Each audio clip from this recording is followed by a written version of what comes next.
नमस्कार, आदाब। मैं अनूप सोनी बुलंदशहर उत्तर प्रदेश से क्राइम पेट्रोल दस्तक में आप सबका स्वागत करता हूँ। तुम भी ना पागल। अच्छा चलो मैं रखती हूँ, ये आने वाले हैं। चलो बाय।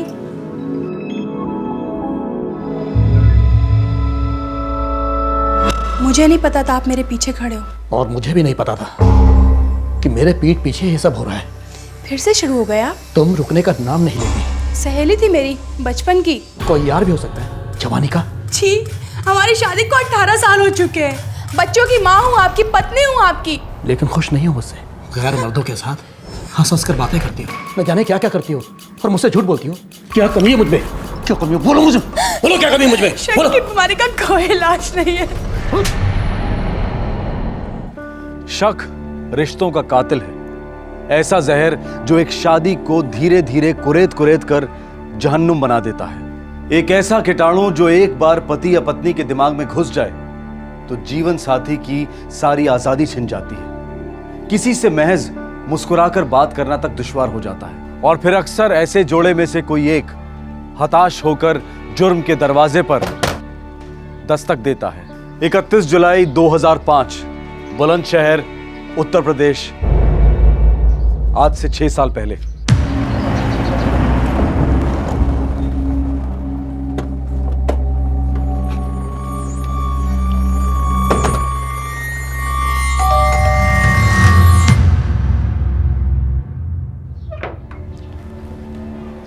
मोहन जी हमारे साथ चलिए। क्यों? कोई खबर मिली है? एक लाश मिली है। लाश? सुरजीत, बेटा सुरजीत, तेरी माँ मिल गई बेटा, तेरी माँ मिल गई।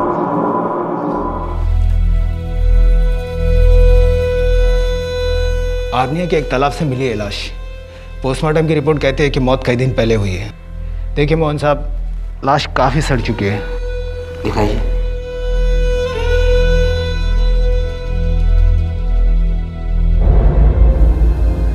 रज्जो, रज्जो, माँ उठो, पापा माँ। रज्जो को क्या हो गया बेटा? क्या कर दिया रे तेरे साथ उन लोगों ने? पापा माँ को क्या हो गया? माँ उठो, माँ।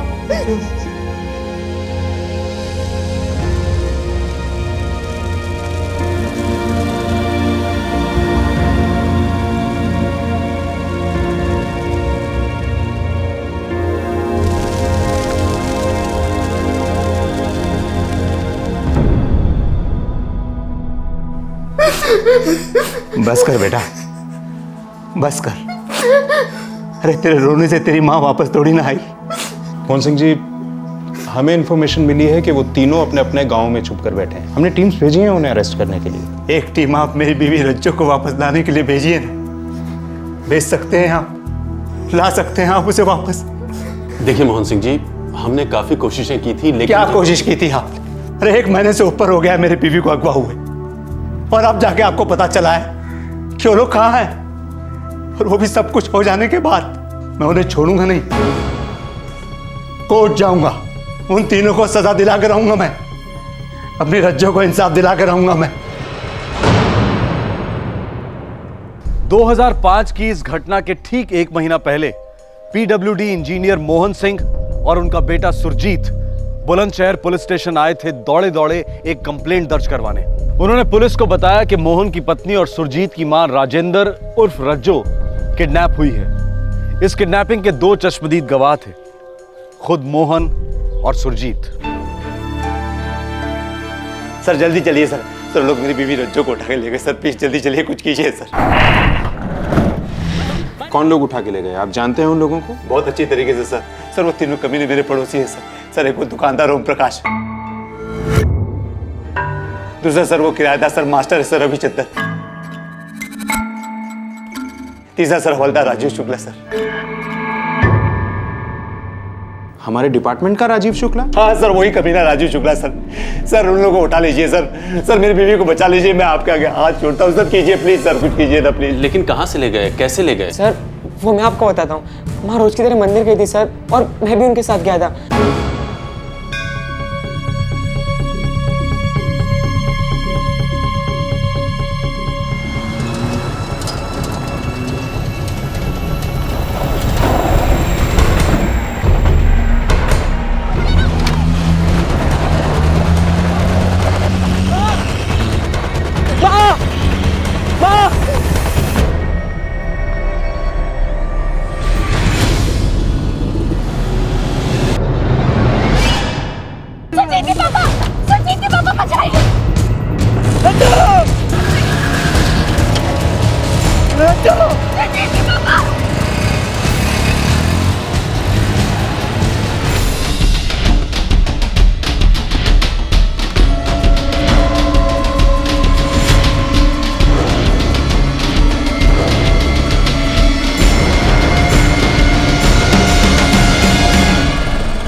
अच्छा, तो आप लोगों ने उस मारुति वैन का नंबर नोट किया? नहीं सर, सब कुछ बहुत जल्दी हो गया था सर। और सर मैं इतना घबरा गया था कि मेरे तो कुछ समझ में नहीं आया।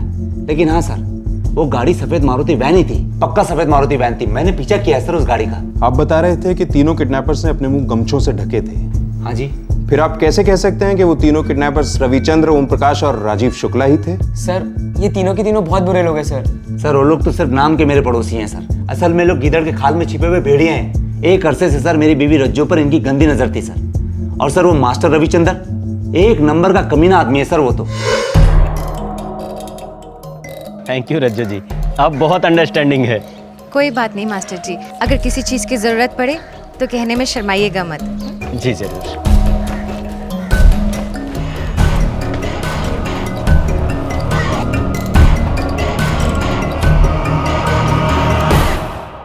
बहुत अच्छे, बहुत हंसमुख है। इनफैक्ट उनका और राघव का रिश्ता बाप बेटे का नहीं है, दोस्तों का ज्यादा है। अरे रज्जो, ये ऊपर वाले रविचंद्र के बच्चे ने किराया दिया कि नहीं? जी नहीं, बोले स्कूल वालों ने सभी टीचर्स की तनख्वाह लेट कर दी है इस बार। बोले 10 दिन में दे देंगे। बेचारे सॉरी भी बोले। सॉरी भी बोले? अरे मैं तो पहले ही इसे किराएदार नहीं रखना चाहता था। बिल्कुल पसंद नहीं है मुझे ये आदमी। क्यों जी, ठीक ठाक तो है। वैसे तो किराया हमेशा वक्त पर देते हैं, अपने आप में रहते हैं, मंदिर भी जाते हैं। तू तो बिल्कुल भोली है रज्जो, बिल्कुल ना समझ है। दुनियादारी तो कुछ समझती है नहीं। जानती है उसके स्कूल से मैंने क्या क्या सुना है उसके बारे में? क्या सुनाई दिया है आपको? देख, तुझे ये सब जानने की कोई जरूरत नहीं। तू बस उस आदमी से दूर ही रहना, समझी? ये आपके घर का फर्स्ट फ्लोर कब से किराए पर दिया था इस रविचंद्र को? यही कोई 6-7 महीनों से। स्कूल टीचर है तो सोचा कि अच्छा आदमी होगा इसलिए किराए पे रख लिया, लेकिन बहुत बड़ी गलती हो गई साहब। सर कल ही हमने उसे कहा था घर खाली करने के लिए। वो माँ को बहुत परेशान करता था। सर मेरी बीवी रज्जो तो एकदम गाय है, हर किसी पे भरोसा कर लेती है, लोगों के बुरे इरादों को समझ ही नहीं पाती। सुबह से शाम तक भगवान की पूजा पाठ में लगी रहती है, इसलिए सब में भगवान दिखता है। और ये बाकी के दो पड़ोसी ओम प्रकाश और हवलदार राजीव शुक्ला, इनके साथ क्या हुआ था? दोनों एक नंबर के कमीने हैं, बेशरम हैं, मीठी छुरी हैं दोनों। ओम जी, ये बाकी सामान रहने दीजिए। वो क्या है ना, मेरे पास 300 रुपये कम है। अरे कुछ भी सामान यहाँ नहीं रहेगा, सब आपके घर जाएगा। 300 रुपये कहीं भागे जा रहे हैं क्या भाभी जी? आपसे इतनी पुरानी और अच्छी जान पहचान है, जब पैसा आए तब दे दीजिएगा। शुक्रिया ओम जी।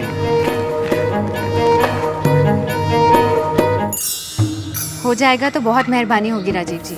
भाभी जी आप भी शर्मिंदा कर रहे हैं। अरे आपके लिए रेल के टिकट तो क्या, कुछ भी करेंगे। कितनी भली हैं आप, बहुत अच्छी भाभी। लाइए प्रसाद खिलाइए। शुक्रिया।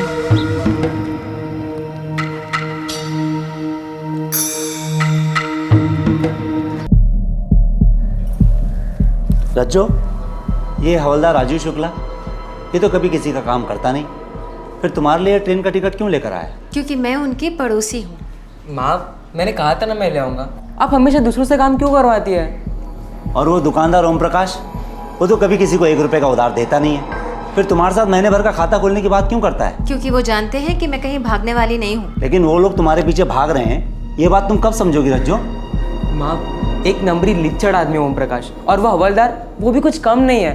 अरे आप उससे बात क्यों करती हो माँ? तुम दोनों को हो क्या गया है? जब देखो मेरे साथ ऐसे पेश आते हो जैसे मुझे कुछ हो जाएगा। मैं कोई बच्ची हूँ क्या? अरे बच्ची नहीं हो, लेकिन नादान तो हो, भोली हो, बिल्कुल भोली। उन लोगों के इरादों को बिल्कुल नहीं समझती हो। अरे लक्षण रज्जो दस्तक होते हैं, दस्तक। इससे पहले कि तुम्हारे साथ कुछ गलत हो जाए तुम समझ जाओ ना।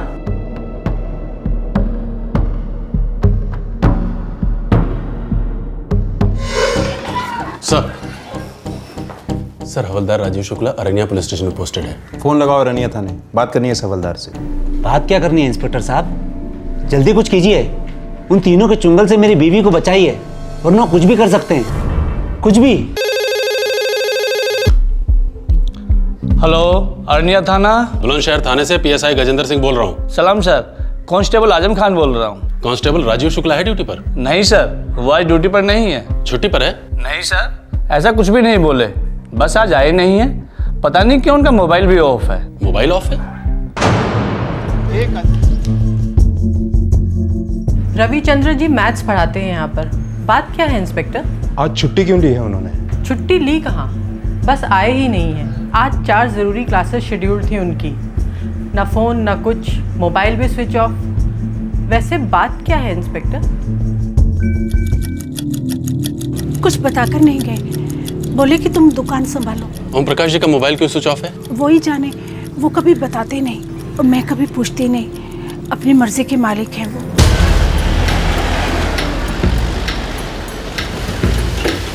कुछ बात हुई है क्या सर जी? अभी कुछ पता नहीं है। हवलदार शुक्ला जब आ जाए मुझसे कांटेक्ट करने के लिए बोल देना। कुछ तो बात है ना सर जी। देखिए, वो पहले तो कभी बिना बोले ड्यूटी से ऑफ नहीं रहे हैं और दोनों मोबाइल भी उनके कभी बंद नहीं आए। वो हमसे हर चीज बताते हैं। आप बताइए ना, क्या बात है? कुछ मत छुपाइए हमसे। छुपे हुए तो आपके पति हैं। हवलदार शुक्ला जब आ जाए मुझसे कांटेक्ट करने के लिए बोल देना।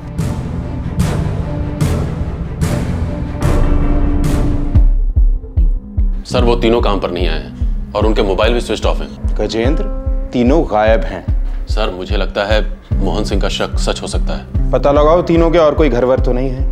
खास दोस्त, अड्डे, सबका पता लगाओ। ठीक है सर। मिसेस रज्जो मोहन सिंह की आबरू ही नहीं, जान भी खतरे में हो सकती है।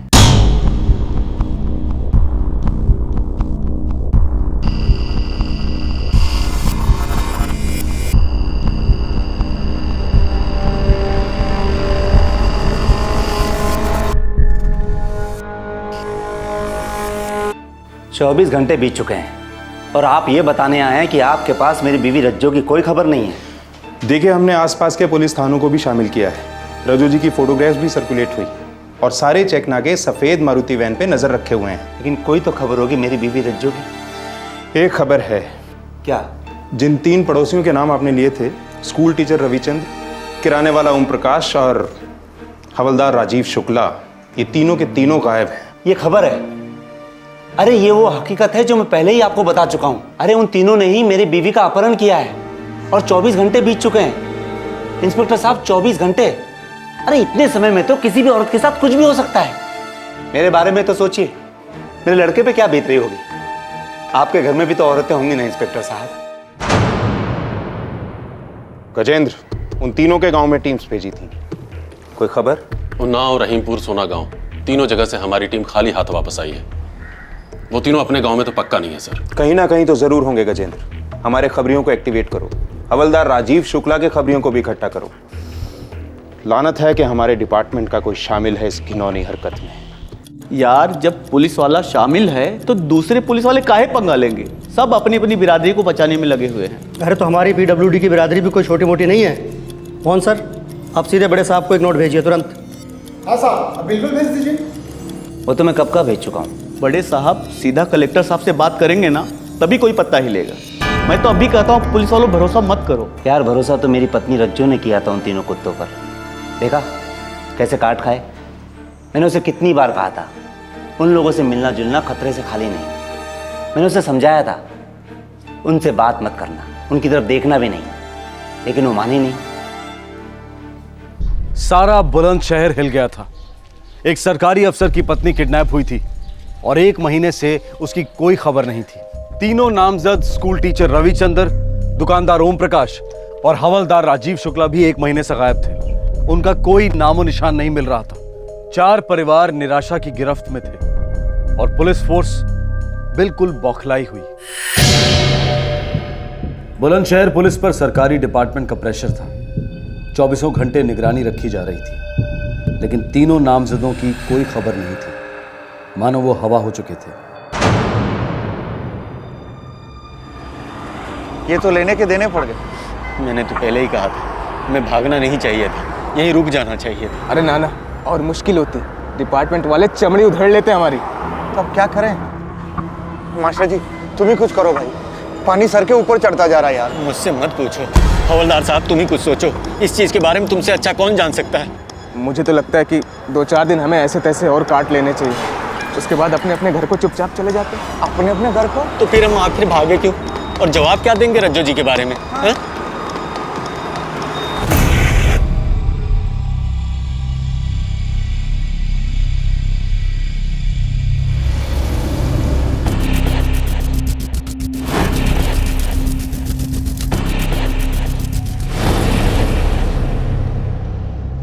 24 जुलाई 2005 अरनिया पुलिस को एक तालाब से एक औरत की लाश मिली। ये लाश काफी सड़-गल चुकी थी। पोस्टमार्टम के 7 दिन बाद तक ये लाश लावारिस पड़ी रही। चूंकि रज्जो का केस गरमाया हुआ था, इसलिए स्वाभाविक तौर पर शिनाख्त के लिए मोहन सिंह को बुलाया गया। बाप बेटे दोनों ने रज्जो को आइडेंटिफाई किया। अब रज्जो की किडनैपिंग का केस रज्जो मर्डर केस में तब्दील हो गया। मैं उन तीनों को सजा दिला के रहूंगा। मैं अपनी रज्जो को इंसाफ दिला के रहूंगा। हमारा यकीन कीजिए मोहन सिंह जी, हम भी वही चाहते हैं। हम आपकी पत्नी के हत्यारों को गिरफ्तार करके रहेंगे। उनमें से एक आपके डिपार्टमेंट का आदमी है, गिरफ्तार करेंगे आप? बड़े दुख की बात है मोहन सिंह जी, अगर आप ऐसा सोचते हैं। खैर छोड़िए, जब हत्यारे गिरफ्त में होंगे तब देखिएगा आप जान जाएंगे कि पुलिस डिपार्टमेंट क्या चीज़ है। चलते हैं, चलो।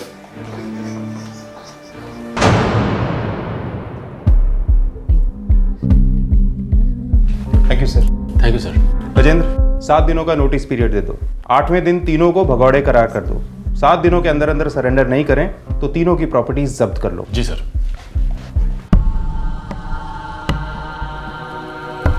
देखो भाई, हम लोगों के पास कोई और चारा तो है नहीं, और वैसे भी हमारे कारण हमारे घर वालों की तो बैंड बज चुकी है। रज्जो जी इस दुनिया में नहीं है और अब बहुत जल्द हम भी वहीं जाने वाले हैं। हम तीनों की कब्रें खुद चुकी हैं। तो फिर हम जिंदा लाशों की तरह क्यों भटकते रहे?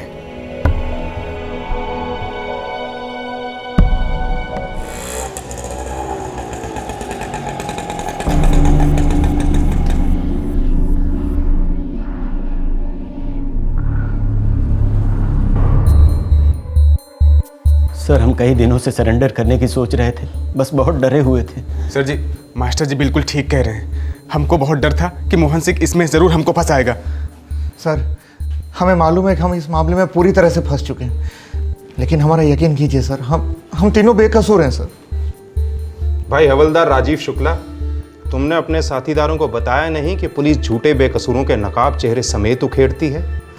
सर जी, अब हम तीनों सरेंडर करने आए हैं। दूध से पैर धोएं तुम्हारे, या फिर ऐसे धो डालें कि दोबारा पैरों की जरूरत ही ना हो। सालो, तुम लोग यहाँ इसलिए आए हो क्योंकि तुम लोग कंगाल हो चुके हो, पूरी तरह थक चुके हो तुम लोग। सर, बहुत ज्यादा थक चुके हैं। सही कह रहे हैं आप। गजेंद्र जी सर। इन थके हुए यात्रियों के लिए जलपान और आराम की सुविधा करो। बहुत लंबी तीर्थ यात्रा से आए हैं ये लोग। 2-4 घंटों में अगर ये सच ना बोलें तो हम इन्हें चारों धाम के दर्शन करवाएंगे। उसके बाद या तो ये सच बोलेंगे या फिर बोलेंगे ही नहीं।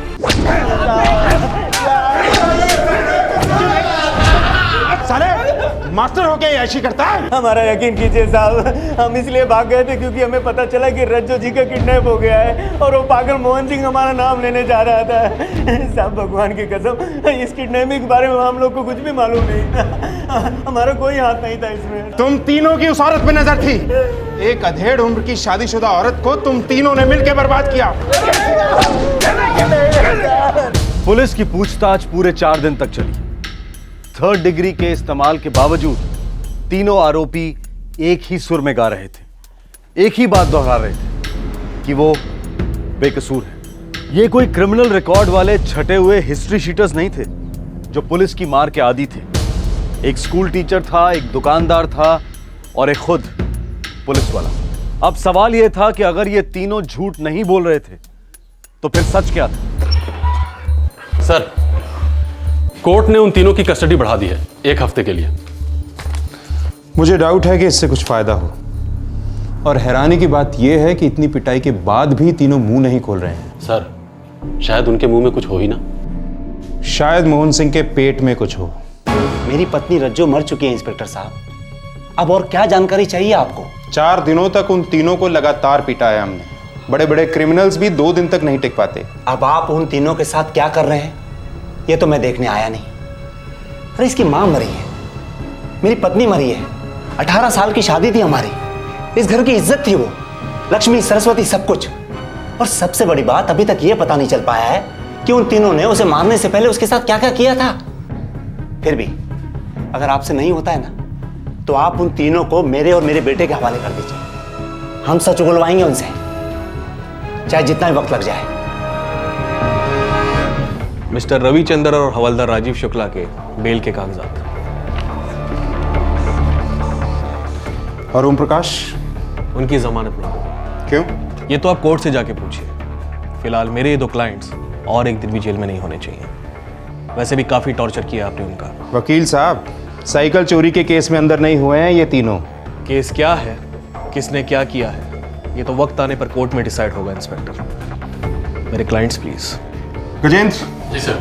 रविचंद्र और राजीव शुक्ला के ऑर्डर्स तैयार करो। Yes sir. तीनों आरोपी पूरे 2 महीने पुलिस कस्टडी में रहे, जहां उनसे हर तरीके से पूछताछ की गई, पर केस रत्ती भर भी आगे नहीं बढ़ा। अरे रविचंद्र, राजीव शुक्ला, चलिए आप लोगों की जमानत हो गई है। हाँ? अरे हवलदार साहब, मैं ओम प्रकाश, मेरी जमानत? अरे नहीं नहीं, इन दोनों की हुई है सिर्फ। रविचंद्र और राजीव शुक्ला की बेल मंजूर हो गई क्योंकि उनके वकील एडवोकेट मसीह ये साबित कर पाए थे कि किडनैपिंग के दौरान वो किसी और ही जगह मौजूद थे।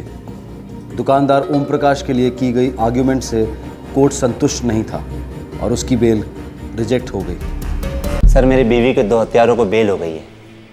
वो खुलेआम घूम रहे हैं, मजे ले रहे हैं, जबकि उन्हें उम्र कैद की सजा होनी चाहिए। मोहन सिंह, केस कोर्ट में है और कानून को अपना काम करने दो। फिर तो गई भैंस पानी में सर, फिर तो कुछ भी नहीं होगा। सर, आपसे रिक्वेस्ट है, होम मिनिस्टर को कम से कम एक ऑफिशियल लेटर भेजिए ना प्लीज। होम मिनिस्ट्री को लेटर लिखना बचकानी हरकत होगी, और अब वो जमाना नहीं रहा जब केस सॉल्व होने में बहुत ज्यादा समय लगता था। देखना, बहुत जल्द केस की सुनवाई होगी, केस फास्ट ट्रैक चलेगा। फिर भी सर, अगर ऊपर से थोड़ा दबाव रहेगा तो केस और भी फास्ट ट्रैक हो जाएगा। सर मेरे बारे में सोचिए, मेरे बेटे के बारे में सोचिए। सर, वो तो जवान है, उसका तो खून खोलेगा ही खोलेगा, खास तौर से तब जब वो दोनों आंखों के सामने होंगे।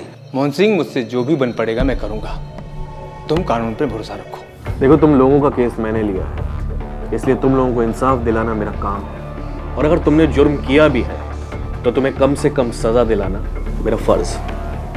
इसलिए मुझसे कुछ मत छुपाना, क्योंकि अपने वकील से झूठ बोलना सुसाइड करने के बराबर होता है। हमारी फैमिलीज, हमारी इज्जत तो वैसे ही खत्म हो चुकी है मसीह साहब। फिर हमने कभी झूठ नहीं बोला, न ही पुलिस से और न ही आपसे। औरत तुम तीनों को अच्छी तरह पहचानती, तुम लोगों की पड़ोसी थी, उसका किडनैप होता है, फिर उसका मर्डर होता है, और तुम तीनों को कुछ नहीं पता। हमारे अलावा और 56 पड़ोसी वकील साहब। लेकिन मोहन ने सिर्फ तुम तीनों का नाम लिया है। वकील साहब, ना तो हमने किडनैपिंग की है और ना ही हमने कत्ल किया है। हम लोगों ने कुछ भी नहीं किया। तो फिर किसने और क्यों? वो तो पुलिस और अदालत का काम है। आप सिर्फ हम तीनों के बारे में सोचिए वकील साहब, और ओम भाई को भी जल्दी वहां से निकलवाइए। पता नहीं ये पागलपन कब तक चलेगा। 6 साल, पूरे 6 साल तक कोर्ट में आर्ग्यूमेंट्स चलते रहे। रविचंद्र, राजीव शुक्ला और ओम प्रकाश का वकील बार बार एक ही बात कहता रहा कि उसके क्लाइंट्स को बलि का बकरा बनाया जा रहा है। मोहन अपने आरोपों से टस से मस नहीं हो रहा था। वो सिर्फ यही कहता रहा कि तीनों मर्दों की उसकी पत्नी पर बुरी नजर थी।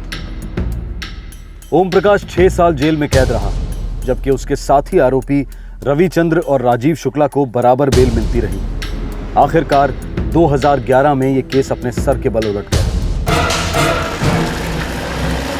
पुलिस को एक खबर मिली थी। ये एक ऐसी खबर थी जिसने पहले पुलिस के, फिर सारे बुलंदशहर के छक्के छुड़ा दिए।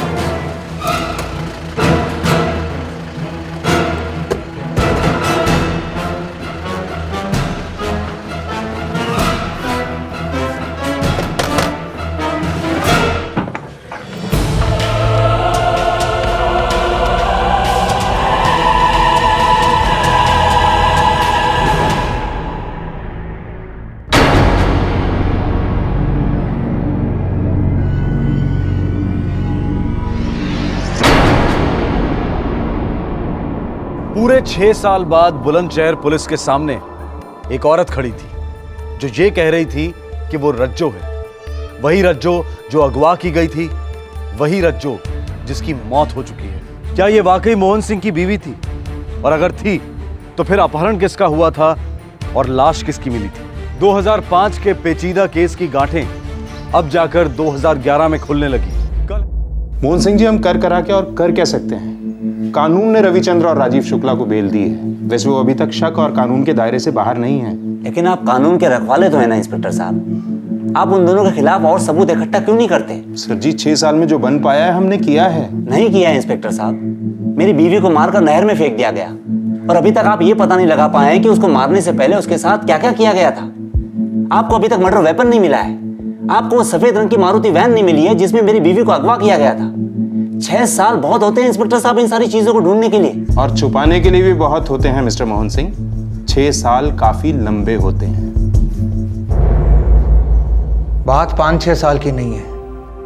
वक्त पर हमारा अधिकार नहीं होता है, उसे हम नहीं बनाते। पर इज्जत हम खुद बनाते हैं, उसकी रक्षा भी करते हैं। एक बार वो चली गई तो वापस कभी नहीं आती। अब कभी भी रिहा हो जाऊं, क्या फर्क पड़ता है? शक ने तो उम्र कैद की सजाई दी है, मुझे भी और मेरे परिवार को भी। कुछ समझ में नहीं आ रहा साहब, मैं दुकान संभालूं या घर? हमारी बेटी की उम्र शादी के लायक हो चुकी है, पर उसके लिए कोई रिश्ता नहीं आता। सब कहते हैं उसका बापू खूनी है, गंदे गंदे इल्जाम लगाते रहते हैं। और हमारा बेटा, वो तो अपने बापू से मिलने तक नहीं जाता, अपने नाम के साथ उनका नाम तक नहीं जोड़ता। ये सजा कब तक चलेगी साहब? देखिए, जब अदालत अपना फैसला सुनाएगी तभी पता चलेगा।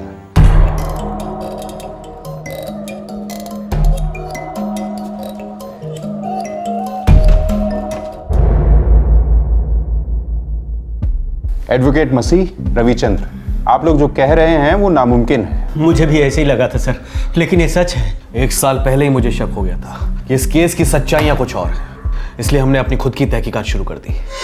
वकील साहब, ये हर बार ही तारीख शिफ्ट हो जाती है, छुट्टी वेस्ट हो जाती है, मेरी बेचैनी बढ़ती है।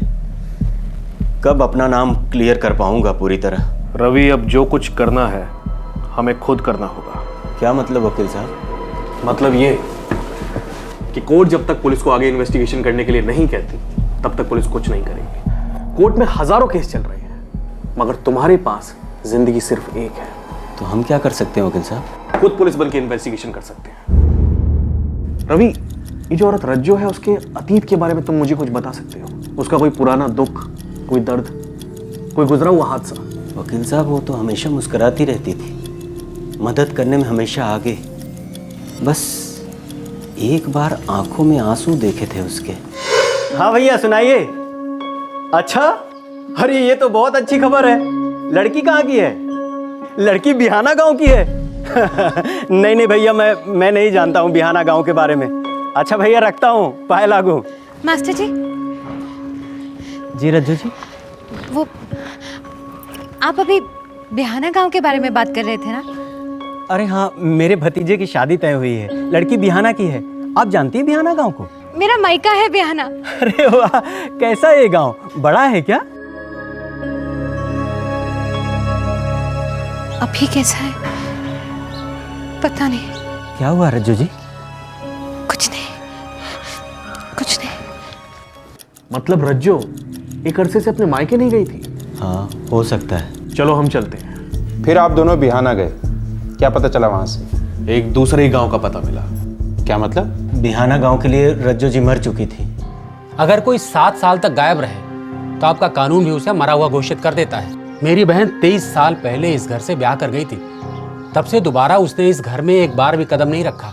न उसने खबर दी और न ली। आपने कोशिश भी नहीं की? ताली एक हाथ से नहीं बजती वकील साहब। रज्जो के लिए हम मर चुके हैं, तो हमें भी जिंदा होने का कोई शौक नहीं है। नमस्कार।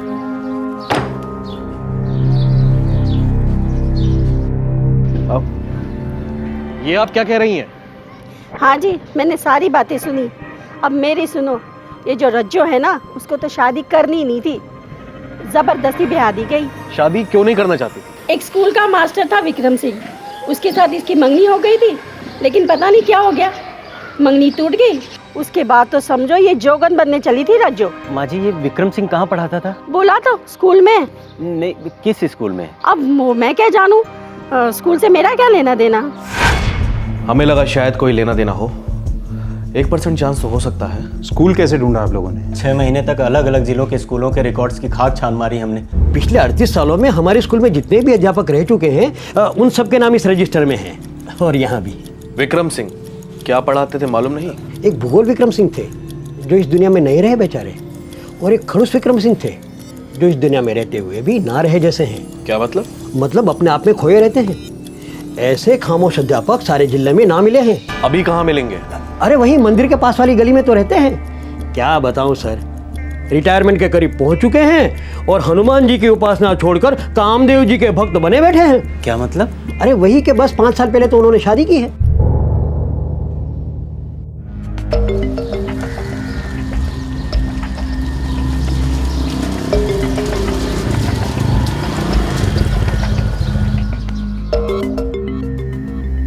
वकील साहब, हाँ शायद यही विक्रम है।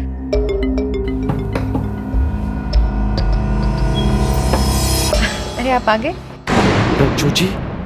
हाँ वकील साहब, ये तो रज्जो जी हैं। हाँ, आर यू श्योर? हाँ, रज्जो जी।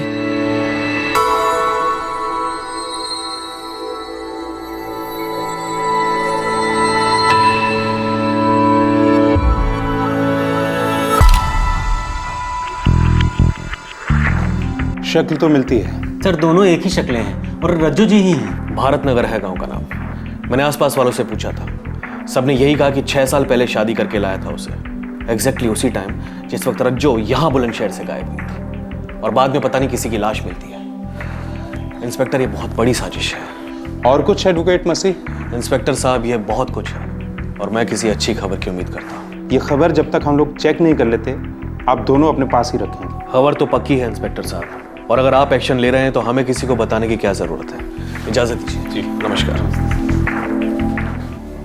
क्या लगता है गजेंद्र? सर मुझे तो ये सारी कहानी मनगढ़ंत लगती है, लेकिन शक्ल मिलती है। भारत नगर चलने की तैयारी करो। रज्जो की किडनैपिंग और उसकी हत्या के पूरे 6 साल बाद खबर आई कि रज्जो जिंदा है। वो अपने 18 साल पहले के मंगेतर विक्रम के साथ नया घर बसाकर रह रही थी। एक आरोपी और उसके वकील ने ये चौंकाने वाली खबर लाकर दी थी, और बतौर सबूत उन्होंने एक फोटोग्राफ पेश की। लेकिन पुलिस के लिए ये फोटोग्राफ फिलहाल महज एक सुराग था, सबूत नहीं। सबूत उन्हें पुलिस प्रोसीजर्स के तहत इकट्ठा करके अदालत के सामने पेश करने थे। ये केस बहुत ज्यादा सेंसिटिव था, क्योंकि पिछले 6 सालों में 4 परिवारों पर कहर टूट चुका था। 3 आरोपियों का परिवार और एक पीड़ित का परिवार। रज्जो की सच्चाई जानने के लिए पुलिस की टीम तुरंत बुलंदशहर से निकल पड़ी। इस केस का एक नया पहलू उनके लिए इंतजार कर रहा था।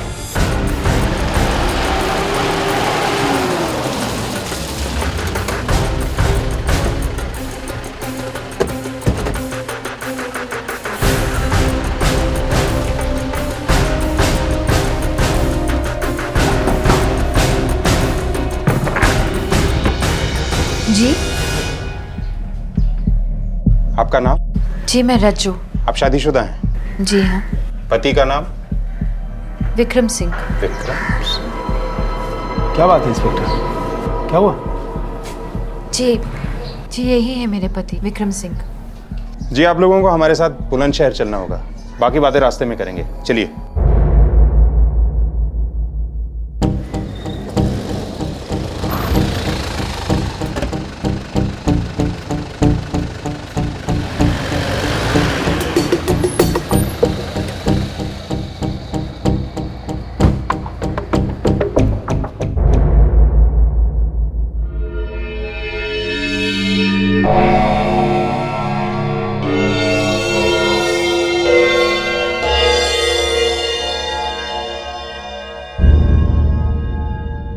ओम प्रकाश, कौन है ये औरत? रज्जो जी। हवलदार? रज्जू भाभी साहब। मास्टर जी। सर मैं तो पहले ही बता चुका हूँ। ओपन एंड शट केस है इंस्पेक्टर। मेरे तीनों क्लाइंट्स क्लीन हैं। रुकिए एडवोकेट मसीह साहब, रुकिए। अभी मोहन सिंह जी और सुरजीत ने कुछ कहा नहीं है। मोहन सिंह जी, मैं इस औरत से जानना चाहता हूं, ये कौन है? हाँ, आप मोहन सिंह की बीवी से विक्रम सिंह की बीवी कैसे बनी? इस आदमी के शक ने मुझसे मेरा बच्चा, मेरी जिंदगी, सब कुछ छीन लिया। 18 साल मैं इसके साथ रही पत्नी बनकर, इसे अपना सब कुछ दिया, लेकिन इसने सिर्फ शक किया। रज्जू जी, इस बार मेरी तनख्वाह थोड़ी लेट आएगी, किराया 1 हफ्ते बाद दूंगा। कोई बात नहीं मास्टर जी। कोई बात क्यों नहीं है? हाँ, कोई बात तो जरूर है। ये क्या गन चल रहा है तुम दोनों के बीच में? कैसी बातें कर रहे हैं आप? तू अंदर चल, चल अंदर। मोहन भाई साहब, ये ओए साले, भाई साहब भी बोलता है और मेरी बीवी रज्जो पे बुरी नजर भी रखता है। हाँ, चल घर से निकल, तू घर से निकल कुत्ते, वरना मैं पुलिस के पास जाऊंगा, समझे? देख रहे हो ना भाई साहब आप लोग? हाँ, अरे कमीनेपन की हद होती है। मेरी बीवी रज्जो पे नजर रखता है ये आदमी। शिक्षक कहता है अपने आप को, शिक्षक। थू।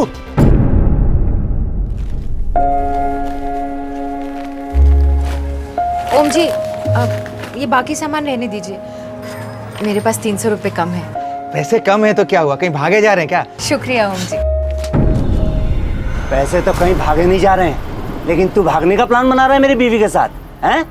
मैं तेरी नीयत को अच्छी तरह समझता हूँ। अरे बेशरम है साला, दुकान की आड़ में सिटियाबाजी करता है, हैं? ये क्या कह रहे हैं, क्या बकवास कर रहे हैं? चुप कर ओम प्रकाश के बच्चे। तेरी लीचड़गिरी सारी दुनिया जानती है, हर औरत के सामने ही हु हा हा, हैं? लेकिन ध्यान रहे, मेरी बीवी से दूर ही रहना, नहीं तो तेरी ये सड़ी दुकान और तुझे दोनों को बंद करवा दूंगा। तू जानता नहीं है मेरी पहुंच कहां तक है। आप लोग भी मोहल्ले में एक ही दुकान मिलती है क्या आपको? हैं? अरे बेशरम है साला, 1 नंबर का, दुकान के आड़ में सटियाबाजी करता रहता है ये। मेरी बीवी से दूर रहना, समझे? अरे भाभी जी, मंदिर से आ रही हैं, लाइए प्रसाद खिलाइए। आपने ट्रेन की टिकट मंगवाई थी, वो मैं ले आया हूँ। ये रही आपकी ट्रेन की टिकट और बाकी के बचे पैसे। ए साले हवलदार, छोड़ मेरी बीवी का हाथ। रुक, अभी आके बताता हूँ। भाभी जी, ये तो हद हो गई, आज जवाब दे के ही रहूंगा। नहीं नहीं भाई साहब, मैं आपके आगे हाथ जोड़ती हूँ। देखिए, बात बढ़ाने से क्या फायदा, आप अपने घर जाइए। 2 टके के हवलदार, तेरी हिम्मत कैसी हुई रे बीच रास्ते में मेरे बीवी पे हाथ डालने की? मोहन जी, बहुत हो गया। बहुत तो अब होगा। डीसीपी से लेकर कलेक्टर, हर एक से पर्सनल टच में हूँ मैं, छोड़ूंगा नहीं तुझे मैं। और ये सारा मोहल्ला गवाही देगा मेरे लिए। देख रहे हो ना आप लोग? हाँ, आप सब लोग देख रहे हो ना क्या जमाना आ गया? ये रक्षक ही भक्षक बन गए। बेटा डरता नहीं हूँ मैं तुझसे, ऊपर तक जाऊंगा, याद रखना।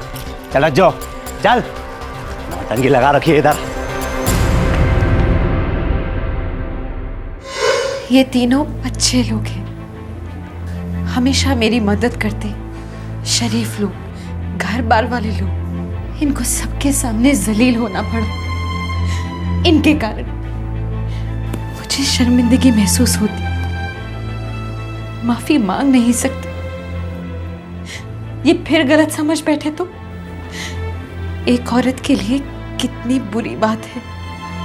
इस उम्र में शादी के इतने साल बाद ये सब देखना पड़े। कहीं भी अकेले जाने नहीं देते, मंदिर जाती तो भी सुरजीत को साथ भेजते, 24 घंटे मुझ पर निगरानी रखते। मेरे बच्चे को इन्होंने इस कदर अपने काबू में रखा था, वो तो भूल ही गया था कि मैं उसकी माँ हूँ।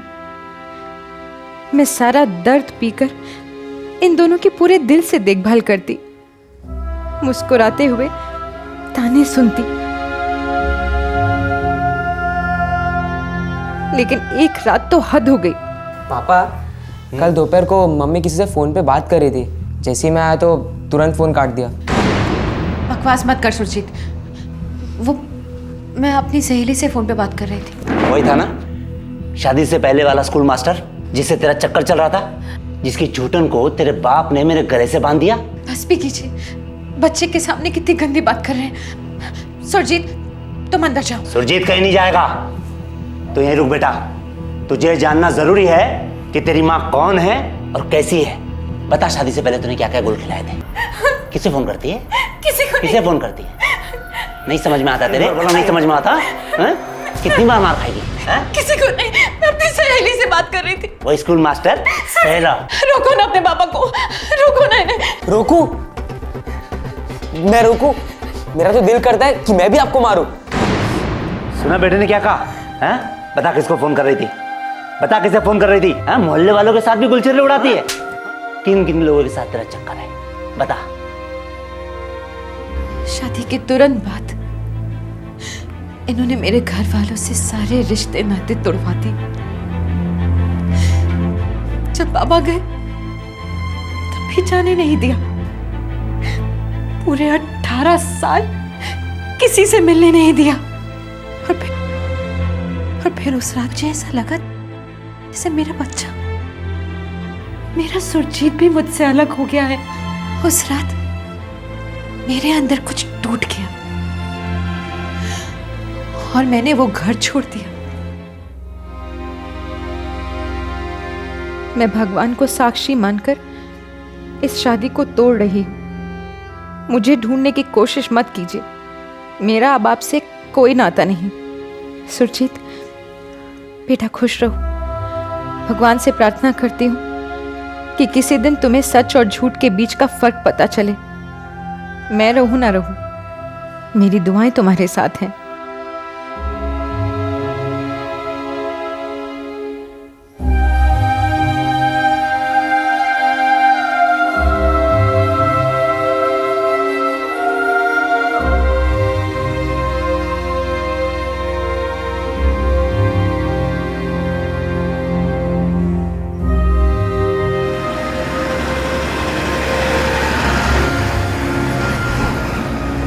मेरे पास 2 रास्ते थे, या माँ बाप के यहाँ लौट जाऊं या फिर बनारस जाकर किसी आश्रम में भर्ती हो जाऊं।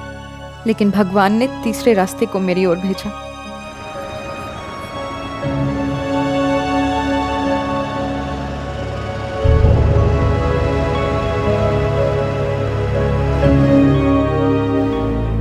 इनके सारे घिनौने इल्जामात झूठे हैं। शादी से पहले मेरी विक्रम जी से सगाई हुई थी। जी हाँ इंस्पेक्टर, दरअसल मेरे पिताजी की मृत्यु की वजह से ये शादी नहीं हो सकी। उसके बाद मैं शादी करना ही नहीं चाहती थी, लेकिन बाबा के कहने पर इनसे शादी की। लेकिन शादी के बाद इन्हें अपना सब कुछ माना, सिर्फ इन्हें। किसी दूसरे की तरफ देखा तक नहीं। पूरे 18 साल। बस मुझे और जिल्लत नहीं सहनी थी। और जब रज्जो ने मुझे अपनी सारी बात बताई तो मैंने इनके सामने शादी का प्रस्ताव रखा। और मेरी खुशकिस्मती है कि इन्होंने हाँ कर दी। अपनी सारी बुरी यादें भुला दो अब रज्जो, और आज से एक नई शुरुआत। आधी जिंदगी तो खत्म हो गई ना विक्रम जी। लेकिन अभी आधी जिंदगी तो बाकी है ना रज्जो, और नियति की जो मर्जी है उसे हमें स्वीकार तो करना पड़ेगा ना। अब मुस्कुरा दो।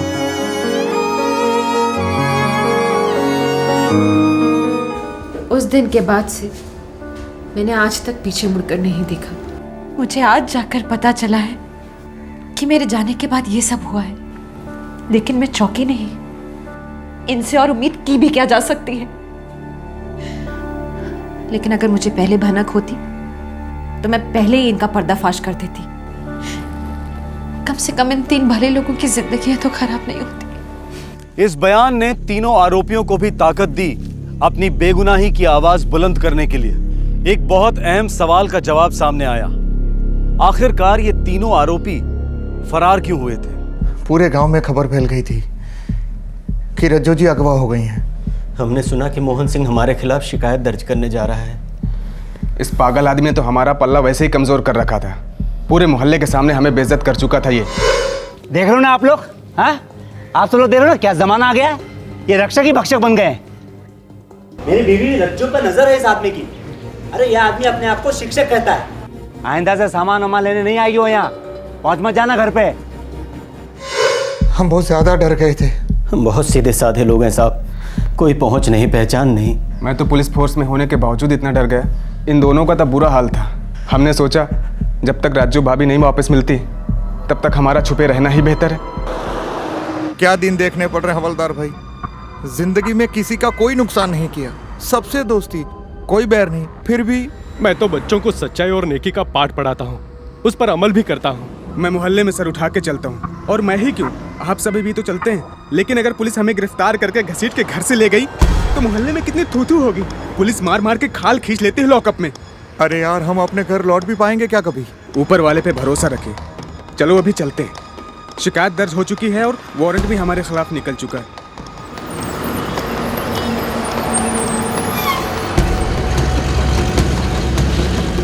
हम रोज भगवान से प्रार्थना करते थे कि रज्जो भाभी के अपहरणकर्ता उन्हें छोड़ दें, ताकि हम इज्जत के साथ अपने घर लौट सकें। बहुत बुरी हालत हो गई थी हमारी, घर वालों की याद, और ऊपर से पैसे भी सारे खत्म हो गए थे। लेकिन 1 महीने बाद जब लाश मिलने की खबर आई तो हमें लगा कि अब और भागने छुपने में कोई फायदा नहीं, कब्रें खुद गई हैं हमारी। हमारे पास सरेंडर के अलावा और कोई चारा नहीं था। रज्जो जी, आप ही अदालत को बताइए, एक आप ही हैं जो तीनों की खोई हुई इज्जत वापस दिला सकती हैं। बताऊंगी, सब कुछ बताऊंगी जी। तो अब आप बताइए मोहन सिंह साहब, ये औरत कौन है? मैं नहीं जानता। ये तुम्हारी पत्नी रज्जो नहीं, सुरजीत की माँ रज्जो नहीं? सुरजीत की माँ और मेरी पत्नी रज्जो को हमने अपने हाथों से आग दी, और मरने के बाद कोई इंसान वापस जिंदा नहीं होता। हो सकता है ये मेरी पत्नी रज्जो की हमशक्ल हो, प्लास्टिक सर्जरी का भी कमाल हो सकता है, बहुत कुछ हो सकता है, लेकिन मुझे पूरा यकीन है कि इस औरत को इस चालाक वकील ने खड़ा किया है ताकि मेरे पत्नी के ये तीनों कातिल आजाद हो सके। ये मेरी पत्नी रज्जो नहीं है, हो ही नहीं सकती। क्यों बेटा, ये तेरी माँ है? नहीं, मेरी माँ मर चुकी है। कहानी ने एक और जबरदस्त ट्विस्ट ले लिया था। मोहन सिंह और सुरजीत दोनों ही रज्जो को पहचानने से साफ इनकार कर रहे थे। फिर एक बार शक की सुई डगमगाई। क्या मोहन सिंह की बातों में जरा सी भी सच्चाई थी? क्या रज्जो के बयान में थोड़ी सी भी खोट थी? क्या यह वाकई कोई साजिश हो सकती थी? पुलिस ने दोनों पार्टियों पर नजर रखी और दोबारा से इस केस की छानबीन शुरू कर दी। सर, वो विक्रम स्कूल टीचर है और रविचंद्र भी स्कूल टीचर है। हो सकता है दोनों मिले हुए हों। होने को तो हो सकता है, लेकिन सबसे पहले रज्जो की असलियत क्लियर करनी है। जी। तुम सबसे पहले उसके भाई से कांटेक्ट करो, अगर है तो उसका रज्जो से खून का रिश्ता है। 25 साल से हमने उसे देखा तक नहीं है, हमारा उससे कोई लेना देना नहीं है। देखिए भाई साहब, अगर आप कोऑपरेट करेंगे तो अच्छा रहेगा। बहुत से लोगों की जिंदगियां दांव पर लगी हुई हैं, इसीलिए मैं कह रहा था। मुझे क्यों एतराज होने लगा इंस्पेक्टर साहब? अभी बुला देता हूँ। सुरजीत, सुरजीत बेटे। जी पापा। बेटा, ये इंस्पेक्टर साहब जो बोले वो करो, डरो नहीं। मुझे कोई एतराज नहीं, मैं तो कुछ भी करने को तैयार हूँ, बस उस दरिंदे को सजा हो जाए। अपने आप को रज्जो कहने वाली औरत, असली रज्जो का बेटा सुरजीत और असली रज्जो का भाई, तीनों का डीएनए टेस्ट करवाया गया। यह टेस्ट शक को यकीन में बदलने वाला था। 4 परिवारों को इस टेस्ट का बेहद इंतजार था और रिजल्ट ने सारे शक दूर कर दिए। रज्जो और उसके भाई का डीएनए टेस्ट मैच हुआ। रज्जो और सुरजीत का डीएनए टेस्ट मैच हुआ। रज्जो वाकई रज्जो थी, सुरजीत की मां और मोहन सिंह की पत्नी जिससे उसने रिश्ता तोड़ा था। मोहन सिंह, 6 साल तक तुम मेरे केबिन में आकर मुझसे सवाल करते रहे। आज मैं तुम्हारे घर आया हूं, मुझे कुछ जवाब चाहिए। कैसा जवाब? रज्जो की किडनैपिंग और लाश की सच्चाई क्या है? वो तो 6 साल पहले ही मैं आपको बता चुका हूँ। 6 साल पहले मैंने और मेरी टीम ने 3 बेगुनाह लोगों को जानवरों की तरह पीटा, उन पर केस किए, उनकी जिंदगियां बर्बाद हुई। तुम्हारी जिंदगी मेरे लिए बहुत कम मायने रखती है, तो चुपचाप सच बोलोगे तो शायद जियोगे। अरे रज्जो, रज्जो,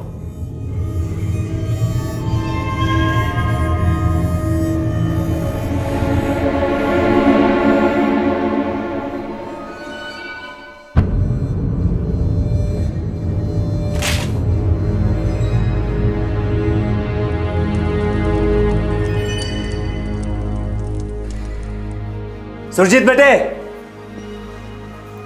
हाँ पापा।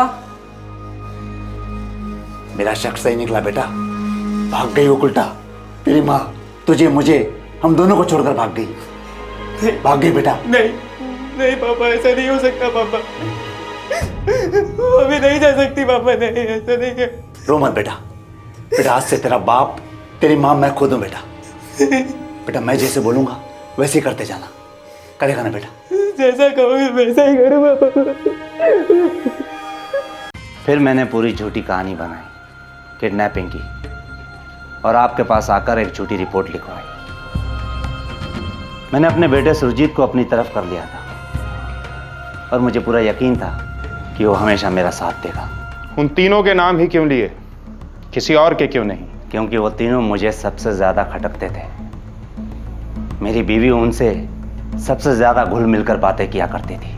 बातें किया करती थी, सिर्फ बातें, शराफत से। मानो या ना मानो, मेरी बीवी बेवफा थी। वो बेवफा नहीं थी, बल्कि तुम बीमार थे, अब भी हो।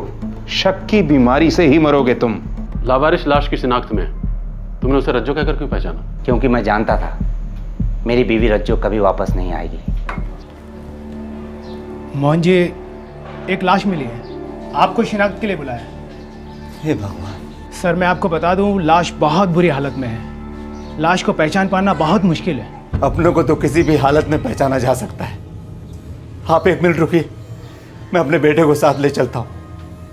2 जन रहेंगे तो हिम्मत बनेगी और पहचानने में चूक नहीं होगी।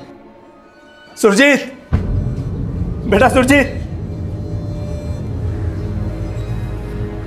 बेटा एक लाश को पहचानने जाना है, बस कहना मम्मी है और ज्यादा जानने की जरूरत नहीं है। जी पापा, जैसा आप कहें। आग्नेय के एक तालाब से मिली है लाश। पोस्टमार्टम की रिपोर्ट कहती है कि मौत कई दिन पहले हुई है। देखिए मोहन साहब, लाश काफी सड़ चुकी है।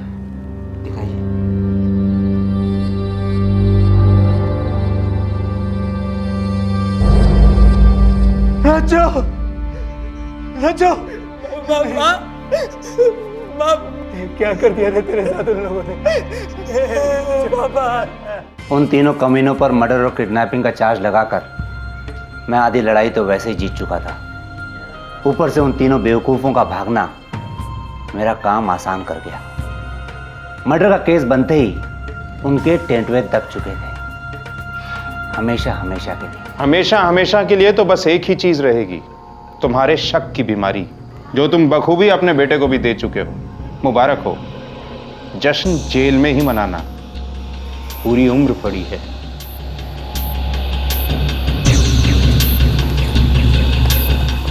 मोहन सिंह और सुरजीत को संगीन झूठे इल्जाम लगाने और झूठे बयान देने के जुर्म में गिरफ्तार किया गया।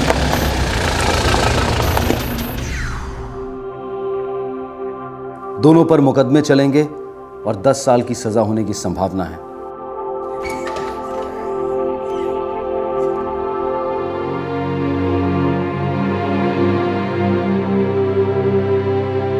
अदालत ने ओम प्रकाश को बाइज्जत बरी किया है। कांस्टेबल राजीव शुक्ला और स्कूल टीचर रविचंद्र के खिलाफ केसेस भी खारिज किए गए हैं।